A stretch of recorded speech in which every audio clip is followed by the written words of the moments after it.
శ్రీమతి నమః. నన్ను చాలా మంది అడుగుతున్నారు ఈ మధ్య, మాంసాహారం తిని దేవాలయానికి వెళ్ళొచ్చా అని. మాంసాహారం తిని దేవాలయానికి వెళ్ళొచ్చా అని అడుగుతున్నారు అంటే మనసులో వాళ్ళకి కూడా వెళ్ళకూడదు అని అర్థమైనందువల్లే కదా ఆ మాట వచ్చింది. లేదు అంటే అసలు మనం అలా అడగం కదా. ఒకవేళ మీరు దేవాలయానికి వెళ్ళాలి అని అనుకుంటే పొద్దున్నే దేవాలయ దర్శనం చేసేసుకున్న తర్వాత అప్పుడు మీ ఆహారపు అలవాట్లు మీరు చేసుకోండి. అసలు మాంసాహారం తినేవాళ్ళు కూడా అన్ని రోజుల్లోనూ తినరు. కార్తీక మాసం తినరు, మాఘ మాసం తినరు, ఇలా కొన్ని మాసాల్లో ఈ మాంసాహారాన్ని ముట్టుకోరు. అలానే శుక్రవారం చేస్తూ ఉంటారు, మంగళవారం చేస్తూ ఉంటారు, గురువారం చేస్తూ ఉంటారు, సోమవారం చేస్తూ ఉంటారు. ఇలా వాళ్ళకి కూడా కొన్ని నియమాలు ఉన్నాయి.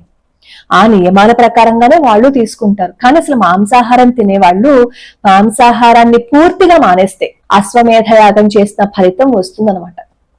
ఒకవేళ తీసుకోవాలి అని అనుకుంటే మాంసాహారం, మీరు పొద్దున దేవాలయానికి వెళ్లి దర్శనం చేసేసుకుని అప్పుడు ఇంట్లో కూడా పూజ అంతా చేసేసుకున్న తర్వాత మీ ఆహారపు అలవాట్లు అది మీ ఇష్టం. అలాగే కొంతమంది అడుగుతారు, మేమే ఇంట్లో వండి పెట్టాలి కానీ మేము తినము, మరి పూజ చెయ్యొచ్చా అని అడుగుతారు.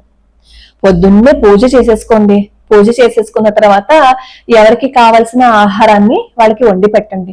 వండి పెట్టము అంటే కుదరదు కదా, ఒప్పుకోరు కదా. అక్కడి నుంచి గొడవలు రాద్ధాంతాలు పెరిగిపోతాయి.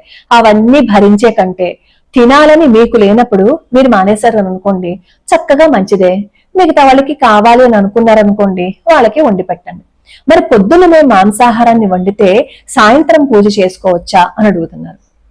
పొద్దున మీరు మాంసాహారాన్ని వండారు కాబట్టి మీరు సాయంత్రం ఏమో స్నానం చేసి మీరు పూజ చేసుకోవచ్చు, ఎటువంటి అభ్యంతరము లేదు.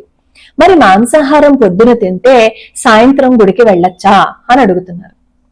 మాంసాహారం పొద్దున తింటే సాయంత్రం గుడికి వెళ్ళొచ్చా అంటే ఇంకా ఈ మధ్య కాలంలో చాలా మంది వస్తున్నారు.